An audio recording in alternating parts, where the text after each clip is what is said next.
செந்தில் என்ன நடக்குதுன்றது ஒண்ணு. இன்னைக்கு திமுகவில் தீர்மானம் போட்டதுல ரொம்ப கவனிக்க வேண்டியது, காங்கிரஸுக்கு கண்டனம்ன்றது, முதல்வருக்கு பாராட்டுன்றதெல்லாம் சம்பிரதாயமா இருக்கும். அடுத்த 2 ரொம்ப முக்கியம்.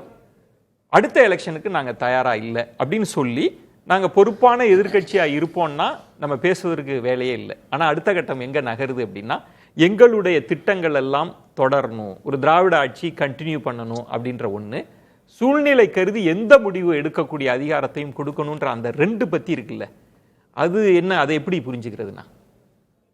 புரிஞ்சுக்கலாம் சார். நீங்க எப்படி புரிஞ்சுக்கிறீங்க? நான் புரிஞ்சுக்கிறது சார், எல்லா இடத்திலும் தேர்தலுக்கு முன்பும் இந்த தேர்தலில் யாரோடு கூட்டணி வைக்க வேண்டும் என்பதை பற்றிய சகல அதிகாரங்களையும் தலைவருக்கு கொடுக்கிறோம்னு ஒரு தீர்மானம் போடுவாங்க.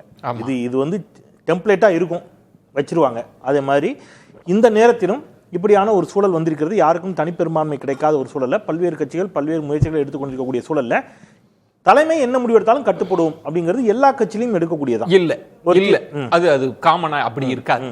இதில் எந்த முடிவு எடுத்தாலும், அதாவது தலைவருக்கு அதிகாரம் இருக்கிறதுன்றது டெம்ப்ளேட் சார், எந்த முடிவு எடுத்தாலும்ன்ற ஒன்றும் அதுல என்ன தப்பு இருக்கு? உங்களுக்கு அப்படிதான் நீங்க புரிஞ்சுக்கிறீங்க. அதுதான் உங்க புரிதல்னா நான் குறுக்க வரல, அவ்வளவுதான், வேற எதுவும் இல்ல. அப்ப பொறுப்பான எதிர்க்கட்சியா செயல்பட போறீங்க. கரெக்ட்டா? 2 விஷயம் சார். அபிஷியல் நாம ஒண்ணு பேசணும் சார். நேர்பட பேசு மிக அறிவார்ந்த ஒரு நிகழ்ச்சி. நான் முடிச்சிடறேன் சார். கேள்வி புரிஞ்சு பல லட்சக்கணக்கான மக்கள் பாக்குறாங்க. நீங்க வந்து ஹேஷியமா இன்ட்ரெஸ்டிங்கா சுவாரஸ்யமா எதை வேணாலும் பேசலாம். ஆனா நான் பேசுறது இந்த நிமிடம் என்ன வந்திருக்கோ அத்தன்டிக்கா அதான் பேச முடியும். அதுதான் சார். இப்ப நம்ம பேசுற இந்த நிமிடம் புதிய தலைமுறைக்கு பிரத்யேகமாக பேட்டி கொடுத்திருக்கக்கூடிய மரியாதைக்குரிய திரு டி.கே. இளங்கோவன் அவர்கள் என்ன சொல்றாங்க? என்ன சொன்னாரு? நீங்க கீழே டிக்கர்ல ஓடுது. என்ன சொல்றாரு சார்? ஸ்டாலின் அவர்கள் அறிவித்திருக்கிறார், சொல்லி இருக்கிறார், அதிமுக திமுக கூட்டணி என்பதை பற்றி அவர் எந்த இடத்திலும் அதை என்ன செய்யல, உறுதிப்படுத்தல. அவர் வந்து அதை என்ன செய்யல, மறுத்திருக்கிறார். அதுதான் எங்கள் நிலைப்பாடு. காலையில செய்தி அது. எது எப்ப இன்னைக்கு காலையில வந்த செய்தி அது. அப்புறம் இல்ல செந்தில் உங்களுக்கு இத பேசுறதுல நான் என்ன கேக்குறேன்னா, இப்ப மாலையில வந்து செய்தியா கூட இருக்கட்டும், நான் கேக்குறது தீர்மானத்தை படிச்சதுல உங்களுக்கு அதுக்குள்ள எந்த அரசியல், நான் என்ன இப்ப புரிஞ்சுக்கிறேன், காலையில திரு ஸ்டாலின் அவர்கள் பேட்டி கொடுத்தாங்க, பொறுப்பான எதிர்க்கட்சியா செயல்படுவோம், அதுதான் ஸ்டேட்டஸ் கோவா? நான் நீங்க கேக்குற சரியான கேள்வி. நான் என்ன சொல்றேன்னா, நாம யூகத்தின் அடிப்படையில் மிகப்பெரிய குண்டெல்லாம் தூக்கி போட்டு போக முடியாதுங்கிற. இப்ப நீங்க இது வரைக்கும் அதிமுக சார்ந்து யூகத்தின் அடிப்படையில் பேச, யூகத்தின் அடிப்படை நீங்க இப்படி எடுத்துக்கிறேன். அதிமுகவும் நான் ஒண்ணு சொல்றேன், நீங்க நம்புறீங்களா? பாஜக ஏன் இப்ப தாவேகாவுக்கு நெருக்கடி கொடுக்குதுன்னு ஒரு கருத்து வருது. திருமாவளவனே அவர் சொல்லியிருக்காரு. என்ன எதுன காரணத்துக்காக நெருக்கடி கொடுக்குதுன்னு சொல்றாரு? காங்கிரஸ் தாவேகாவோட இணைஞ்சாதான். இப்ப காங்கிரஸ் அங்க அனுப்புனதே திமுக தான். இல்ல இப்படி பேசலாமா? நான் என்னன்னா உங்களோட அப்சர்வேஷன் கேக்குறேன். என்னோட அப்சர்வேஷன் தான் உங்களோட வாத திறமையால இப்ப நீங்க அதை உடைச்சு பேசலாம். இல்ல உங்களுக்கு அதுல ஒரு சிக்கல் கூட இல்ல. கோட்டீஸ்வரன் ஒரு அப்சர்வே, இப்ப நீங்க என்ன புரிஞ்சுக்கிறீங்கன்னா அப்படி அத ரூல்ட் அவுட் பண்றீங்க. அப்படி வாய்ப்பு இல்ல சொல்லல. நான் அப்படிதான் சொல்றேன். அப்ப என்ன நான் என்ன சொல்றேன்னா, அத்தன்டிக்கா இந்த நிமிடம் வரைக்கும் அவங்க தரப்புல இருந்து அதை உறுதிப்படுத்தல. சரி, இப்ப ஓபிஎஸ் அவர்களுக்குங்க ஒரு வருவோம். நீங்க உடைச்சு பேசணும், நானும் உடைச்சு பேசுறேன். ஓபிஎஸ் போய் திமுகல சேர்ந்துட்டார். ஆனா அந்த பேச்சு எப்ப எழுந்துச்சு? ஓபிஎஸ் திடீர்னு ஒரு நாள் வாக்கிங் போகும்போது முதலமைச்சர் சந்தித்தார். ஏங்க வாக்கிங் போகும்போது சந்திக்கிறாருன்னு ஒரு சின்னதாக ஆரம்பிச்சு. நம்ம இந்த இதில் தீர்மானத்தை வச்சு தான் பேசுகிறோம். நேற்றிலிருந்து இந்த செய்தி வந்து முழுவதுமாக போயிட்டு இருக்கு. இப்போ நீங்கள் மறுத்தீங்கன்னா அதுதான் எனக்கு, நான் ஒன்றும் புது கருத்து இல்லை. இப்போ முதல்வர் வந்து பேட்டி கொடுத்துருக்காங்க.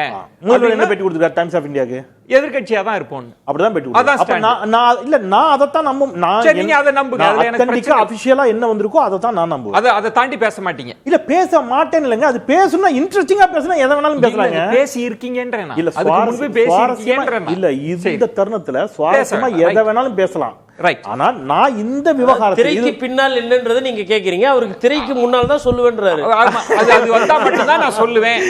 அது ரைட். இல்ல நான் மறுப்பேன். இல்ல சார், நான் வேணா உங்களுக்கு இப்படி சொல்றேன். திரைக்கு பின்னால் நடக்கக்கூடிய விடயங்கள் அப்படின்னு சொல்லும்போது இந்த விடயங்கள் எல்லாமே செவிவழி செய்திகளாக தான் இருக்குது. என்னளவுல நான் எனக்கு அத்தன்டிக்கா மிக தெளிவாக ஆதாரங்களோடு திரைக்கு பின்னால் இது நடக்கிறது என்ற செய்தி என் செவிக்கு வந்திருந்தால் புதிய முறையில் அதை உடைக்கிறதுல எனக்கு எந்த மாற்று கருத்தும் இல்லை. உங்களுக்கு வரல. அதை தாண்டி கிடைத்திருக்கக்கூடிய சில செய்திகளை என்னால் இங்கே பகிர இயலாது. அதான் இதுதான் உங்களோட சிறப்பு. எல்லாத்தையும் சொல்லிட்டு நான் பகிர மாட்டேன். நாளைக்கு எதுவும் நடந்தா கூட எனக்கு நான் பகிராத செய்தின்னு கூட சொல்லலாம். அப்படிலாம் நான் கிளைம் பண்ண சரி, அப்படி நடக்கல, நீ உங்களுக்கு கிடைக்கலன்னு எனக்கு சில என் செவிக்கு கிடைத்த சில செய்திகளை பகிர முடியாது. பகிர முடியாது. இன்னைக்கு நிலைமை அப்படி இருக்கு சார். நம்ம ஒண்ணு சொன்னா அதுக்கு மாறா நடக்குது சார். செந்திலவர்களை நம்ம கருத்து சொல்றதுன்றது எந்த அளவுக்கு சொல்லலாம் இல்ல, நான் அந்த அச்சத்துல சொல்லாம இல்ல. நிமிடத்துக்கு நிமிடம் மாறக்கூடிய செய்திகள்ல அத்தன்டிக்காக என்ன நான் சொல்லட்டுமா? இன்னும் நீங்க அப்படி கூட எடுத்துக்கங்க. இப்ப நீங்க ஒரு கேள்வி கேக்குறீங்க, அதை நோக்கி தொலைக்காட்சிகள் எல்லாம் செய்தி போடுதுல, அது ஒரு முழு வடிவம் பெறவில்லை அப்படி வச்சுக்கிடுங்களேன். அததான் திருமாவளவன் சொல்றான். அப்படி ஒரு முழு வடிவம் பெறல. முழு வடிவம் பெற்றால் நான் எடுத்துக்கிறேன்.